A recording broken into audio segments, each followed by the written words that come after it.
شباب تالتة ثانوي وكل الطقم بتاع ثانوية عامة كله بقى، ركزوا معايا كده واحدة واحدة في كل كلمة هقولها لكم. الفترة دي انت بينك وبين الامتحانات ايام معينة، ناس كتير جدا بتقول لك خلي بالك ان الوقت ده مش في صالحك، خلي بالك الوقت بيسرقك. بالعكس، الفترة بتاعت شهر 4 و5 هي فترة لصالحك لو عملت اللي احنا هنقوله في الدقايق بتاعتنا دي.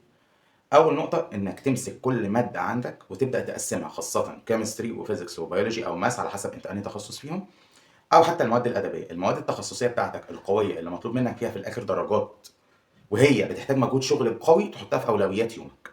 انسب اسلوب للمذاكره ما تتخلاش عنه هو المذاكره المتقطعه. يعني ايه؟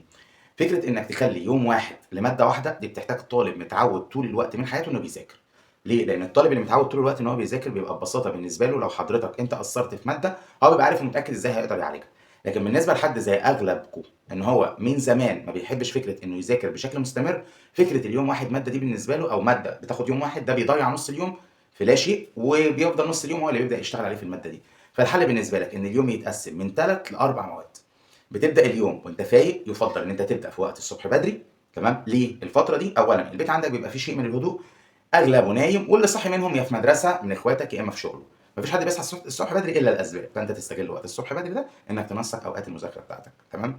طيب، انسب تنسيق انك تبدا الاول اول اليوم بالمواد الاكثر دسامه. يعني انت ماده دسمه شويه، ماده محتاجه شغل شويه. دي بتختلف من طالب لطالب، عشان كده انا مش هحدد لك. في مواد بتبقى قويه جدا بس عند بعض الناس الماده دي سهله دمها خفيف، فبالتالي انا مش هقدر الزمك. اقصد الماده اللي تحس انها دسمه شويه ومحتاجه منك فوقان تبدا بيها اليوم بتاعك. بس ما تختارش ماده دسمه انت بتكرهها، اختار ماده دسمه انت بتحبها. تمام؟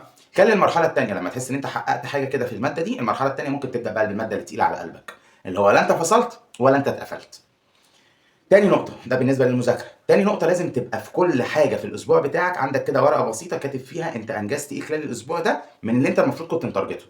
يعني تحط لنفسك آخر الأسبوع تارجت معين أنت عايز توصل له، وتعمل لنفسك كده زي يعني محاسبة بسيطة لنفسك، أنت أنجزت قد إيه من الكمية اللي أنت عايز إيه تخلصها، وتقارن الاتنين ببعض. كل ما كانت نسبتك قريبة من 80 ل 90% من اللي أنت حققته يبقى أنت ماشي كويس. لو اللي أنت متارجته واللي انت حققته في جاب كبيره جدا ما بينهم، في فرق كبير جدا ما بين الاثنين، يبقى حضرتك نظام شغلك محتاج تظبيط اكتر، ومحتاج ان انت تكون ملتزم اكتر وبعيد عن اي نوع من انواع الايه، الدلع. مش هنقول حاجه تانيه. طيب، في حاجه كمان مهمه بالنسبه لودانك. الفتره دي لازم تبقى مسدوده، بمعنى يعني ما تقعدش طول الوقت قاعد عمال بتسمع في اراء ناس. ناس تقول المدرس الفلاني لازم تراجع معاه، وفلان تشرح معاه، وفلان تذاكر معاه الشرح، وفلان تحل معاه مسائل. كل الهري ده ملوش اي معنى. الفتره دي فترتك مش فتره مدرسين. كل ما انت الفتره دي بتحل كتير جدا، كل ما انت بتحقق مجهود كبير بس في الشكل الصح.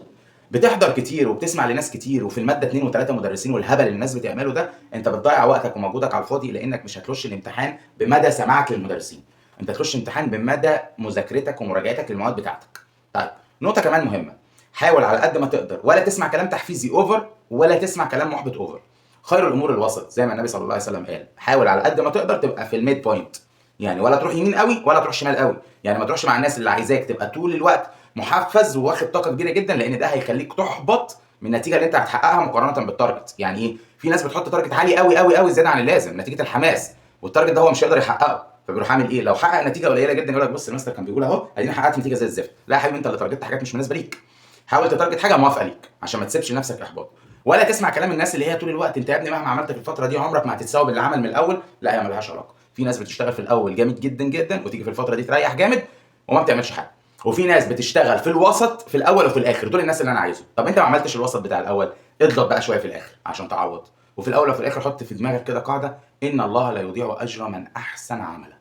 يعني واحد يقول لي انا مهما انا سمعت بنت خالتي السنه اللي فاتت وبنت عمتي السنه اللي قبلها عملت وسوت وعملت وسوت في الاخر جابت 60 70%، انت ما كنتش قاعد لها تحت السرير عشان تعرف هي كانت بتعمل ايه. تمام؟ كلنا وقت الجد لما بنتسال هل انت قصرت بنرمي التهمه على اي حاجه غيرنا. فخلينا منطقيين وعقلانيين شويه، وعندنا حته فهم ان مش دايما الناس كل حاجه بتقولها حقيقه. اعمل اللي انا بقول لك عليه هتلاقي في الاخر نتيجه. وعايز اقول لكم نصيحه، اكتر حاجه تقدر تحقق فيها نتيجه بالمنطق هي المذاكره.